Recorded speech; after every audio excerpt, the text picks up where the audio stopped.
Hello guys, আসসালামু আলাইকুম। দেখেন এই বাচ্চাটা কত অসহায়। গেঞ্জি খুলো। তার বাবা মা সবাই আছে, কিন্তু ওর আস্তে এই আস্তে পিঠটা এই পিঠটা হাড়গুলো একদম বের একেবারে হয়ে বেঁকা গেছে। হয়ে যাচ্ছে। এরকম বুঝতেছি কেন না, দেখি, শুনে রাখো তো। টাকার অভাবে ওর মা চিকিৎসা করতে পারতেছে না, না। সমস্যা নেই।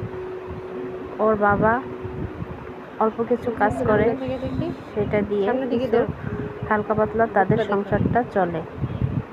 দেখেন কি অবস্থা। হারি আরে বাচ্চাটা দেখেন, আমি এখন বাহির বাচ্চাটা থেকে কত ডেকে আনছি আমাদের এতিম, বাসায়।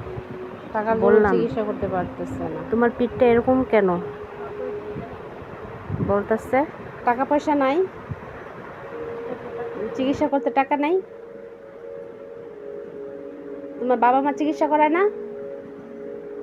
আহারে, তোমার চিকিৎসা করাবো আমি? মানুষের থেকে সাহায্য চাবো? তুমি কথা বলতে পারো না? কথা বলতে পারো?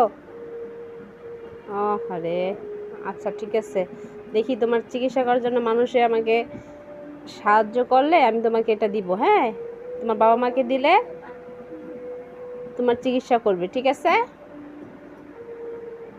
তাহলে টাটা। বলো, বলো, লাইক দেন, লাইক দেন, কমেন্ট করেন, কমেন্ট করেন।